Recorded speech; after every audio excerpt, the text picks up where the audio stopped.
At this point the captain of the aircraft had not yet decided whether to attempt a second close approach or go straight to the waiting route. He wanted to wait for feedback from the controllers Aeroflot Flight 1166, which was approaching Flight 1166, and then make a decision.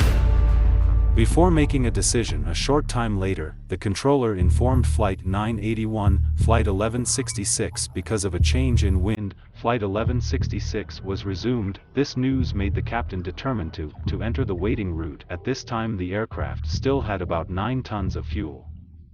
This was due to fuel prices at Rostov-on-Don Airport are higher than at Dubai Airport. Extra fuel is added to the aircraft to save costs. This 9 tons of fuel is enough to keep the plane on the waiting route flight for more than 2 hours, while Flight 981 was circling and waiting.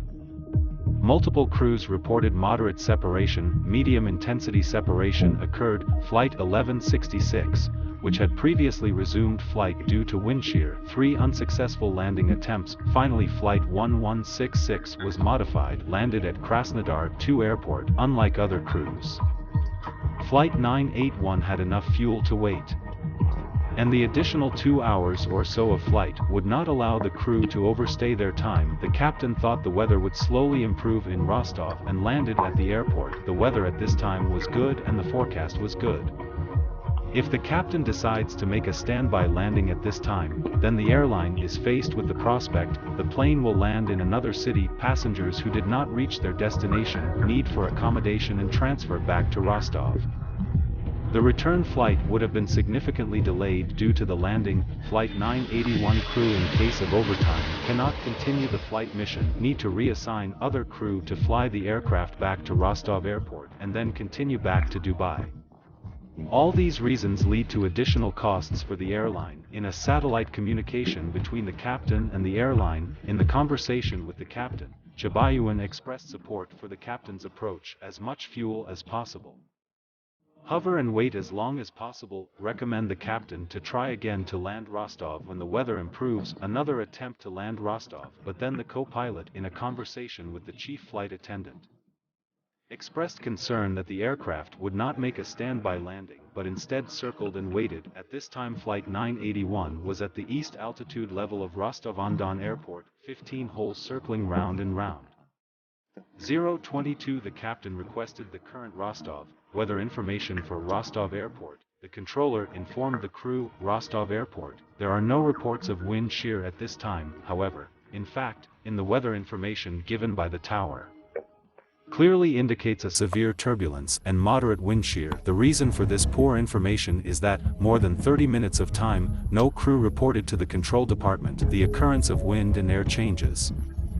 The controllers did not continue to report the wind and air conditions, continue to report it. Rostov Airport, there is no equipment installed to detect wind and air changes, so, near and far, control and the information available to the tower control are contradictory. However, the crew received 2 contradictory weather information, and no further confirmation was made. In an earlier conversation between the captain and co-pilot, the captain expressed concern that even after the crew had Mineral Waters Airport and completed the landing, would still need to fly the plane back to Rostov. Coupled with the second weather message from the controllers, there was no report of the wind becoming. These 2 factors combined, the captain made up his mind to prepare for a second attempt to enter. In the second contraindication, the controller informed the crew that the field bed was 988. The crew confirmed with the controller that the converted rest should be 998 and was set correctly. This indicated that the crew was working and monitoring of the aircraft was normal. Flight 981 intercepted the chute again at 0:36. By this time the aircraft had entered the Kawarau area. The aircraft was experiencing significant vertical turbulence. 2 minutes later, the captain disengaged the autopilot and began flying manually. At a radio altitude of 1,000 feet, the aircraft encountered a gust of wind. Airspeed increased from 153 knots to 176 knots in 3 seconds. The reference speed was exceeded by 32 knots. The co-pilot noticed the situation and called out a speed check. The captain then gave the order to resume flight. The throttle was manually pushed to full thrust. There was no wind shear warning for this resumption. The captain did not announce that the resumption was due to wind shear. It was a standard re-entry operation.